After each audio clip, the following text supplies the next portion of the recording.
Hey everybody, so I was walking out to the goat shed this morning to let the goats out and check on everybody, feed them breakfast. Hey, off.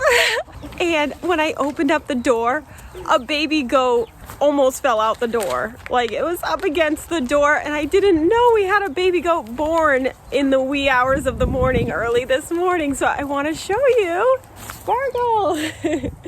So I want to show you the new baby and talk to you about what to do if you have a surprise baby goat born.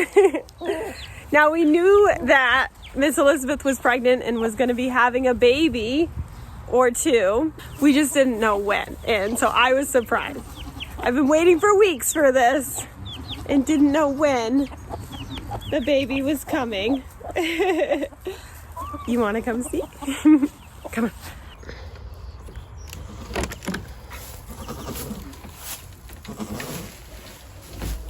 Hi, Miss Elizabeth.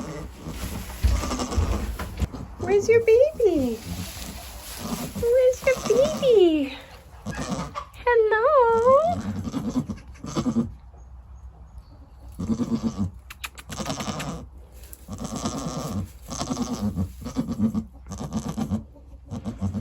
So this is Miss Elizabeth's first pregnancy and first time giving birth, her very first baby.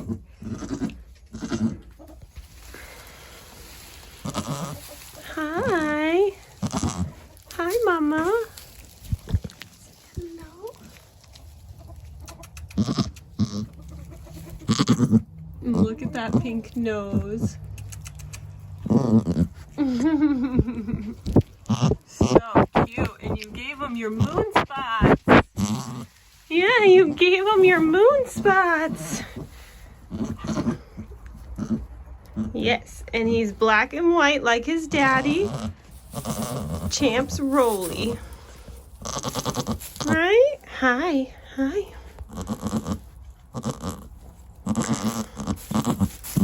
Okay, so when I came in and was like, oh my gosh, there's a baby. When did you have a baby? Right? I had to do some investigating. So the baby was already dry. And so my first instinct was to check on Mama and baby, make sure everybody is okay. And on first inspection and glance, everybody was okay. The baby was dry. The mama was up, walking around, doing okay. And I could see she had some discharge, which is how I knew it was her baby. But of course, I also needed to look around, see if there were any other babies and if there was a placenta. So I did find a small part of what looked like the placenta, but she had already done a really good job cleaning her baby. And I did not find any other babies. She was locked in this shed, so we've searched through here. We don't see any other babies, so just the one, but it is her first pregnancy, so we were expecting one or two for the first pregnancy. So yes, you did a great job without my help. This girl, first timer, and she did it all by herself without me, but she did have Miss Amelia Bedelia, which is her mom, who's had 3 pregnancies, and so at least Grandma Amelia Bedelia got to be here to help you through it.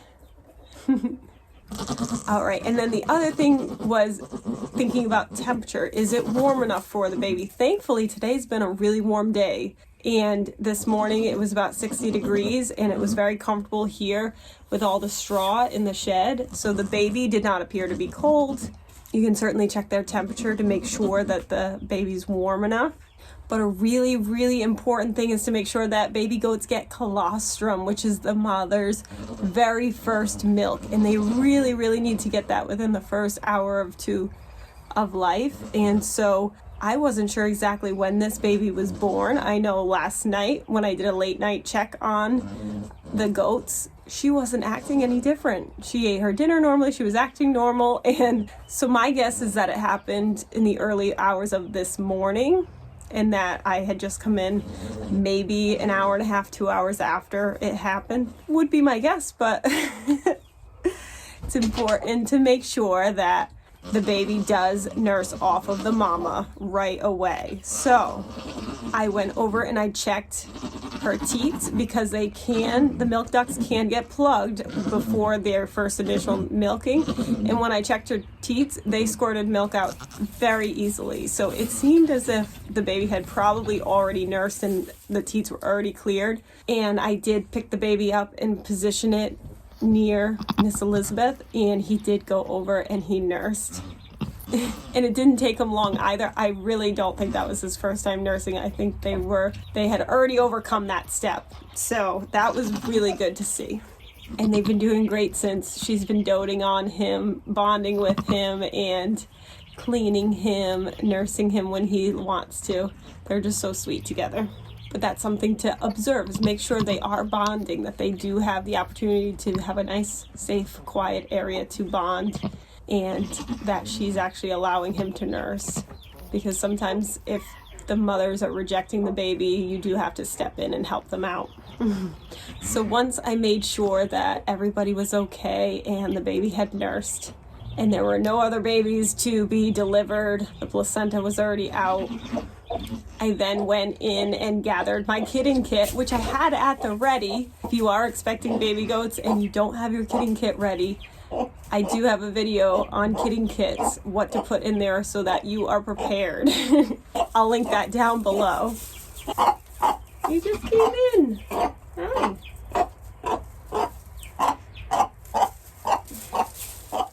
So I went in and got my kidding kit, knowing that I wanted to make sure that mama and baby got the vitamins that they need. So I do probiotics, and I also do selenium and vitamin E gel. It does depend on where you live, what deficiencies you have in your soil. That determines what type of vitamins your goats will need. And for where I am in Massachusetts, we do supplement with vitamin E and selenium gel.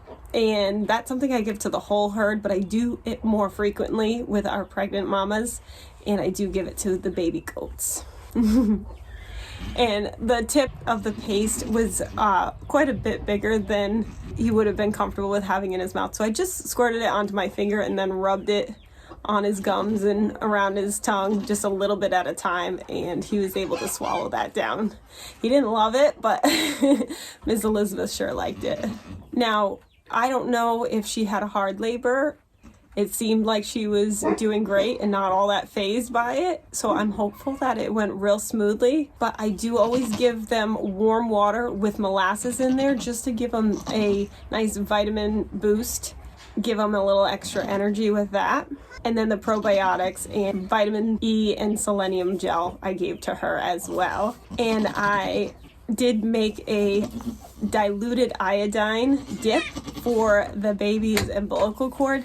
Now the baby's umbilical cord was already cut short, so I believe either Miss Elizabeth or Miss Amelia Bedelia did probably chew the umbilical cord shorter, or it tore short, but I didn't have to cut it. But had it been long and dragging on the ground, I would have cut it, but I didn't have to, and I just dipped it in some diluted iodine just to kill any bacteria, because being born in straw, certainly want to make sure that open umbilical cord is not getting bacteria up into their system. And then I made sure that I had fresh water in here for Miss Elizabeth, but I switched to a flat, shallow bucket of water because I don't want the baby jumping into a regular water bucket and getting stuck, drowning.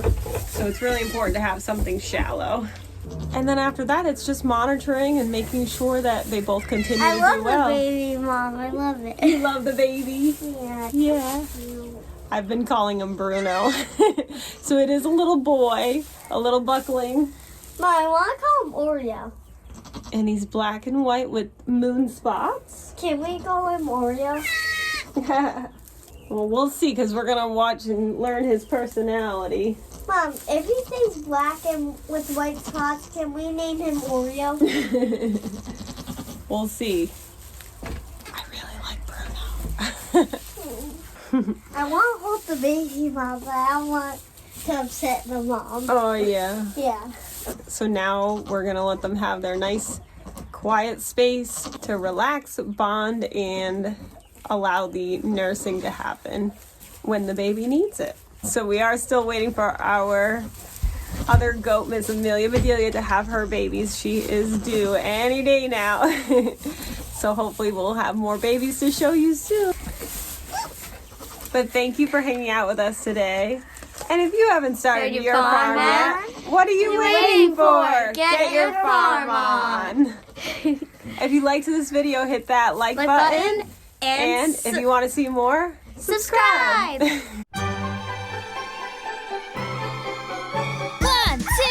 2, 3, 4. Do you want a farm? A wicked awesome farm? Watch this channel to learn what to do. We love to farm and we'll